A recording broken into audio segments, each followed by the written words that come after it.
c'est beau. Voyage avec Moko, Moko, Moko. La source cachée. Par un après-midi plein de soleil et de chaleur, Moko avait si soif qu'il était prêt à boire toute l'eau de la rivière.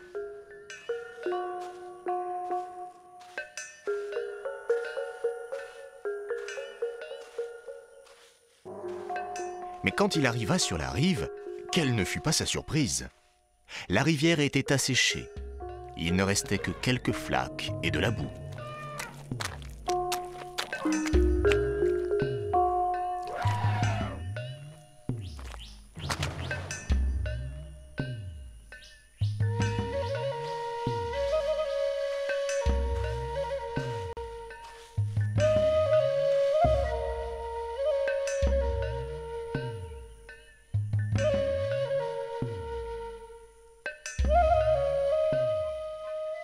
Quel malheur, se dit Moko. Quelqu'un est venu vider notre rivière.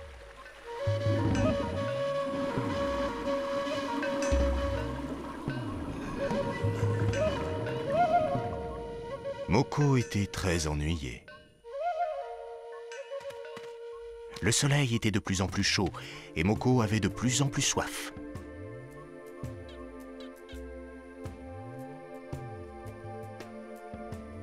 Un peu plus loin, un homme marchait en tenant un drôle de bâton. Moko s'approcha. « Vous avez vu ce qui est arrivé à notre rivière ?»« Oui, jeune homme, et c'est pour cela que je cherche où l'on pourrait trouver de l'eau ailleurs. Viens avec moi et tu comprendras. » L'homme pointait son drôle de bâton vers le sol et restait si concentré que Moko n'osait même pas lui poser de questions.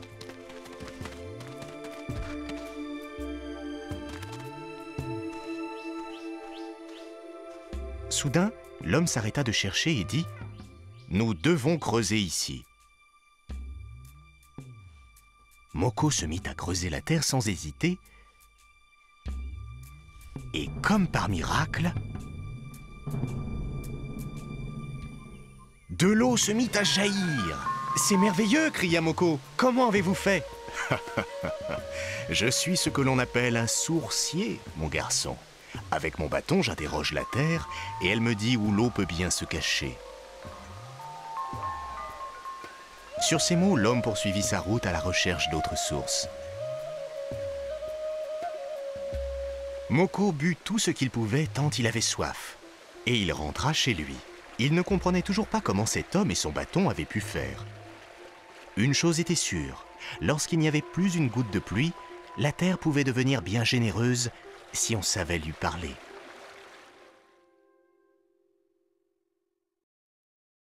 Qu'est-ce qu'une source ?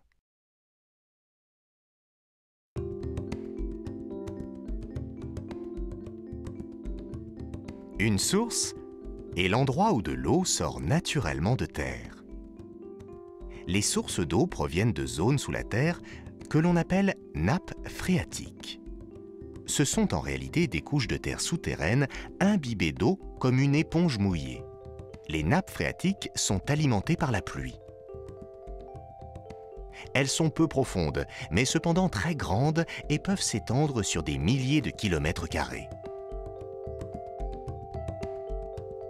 S'il n'y a pas de source, on peut aussi atteindre l'eau des nappes en creusant des puits.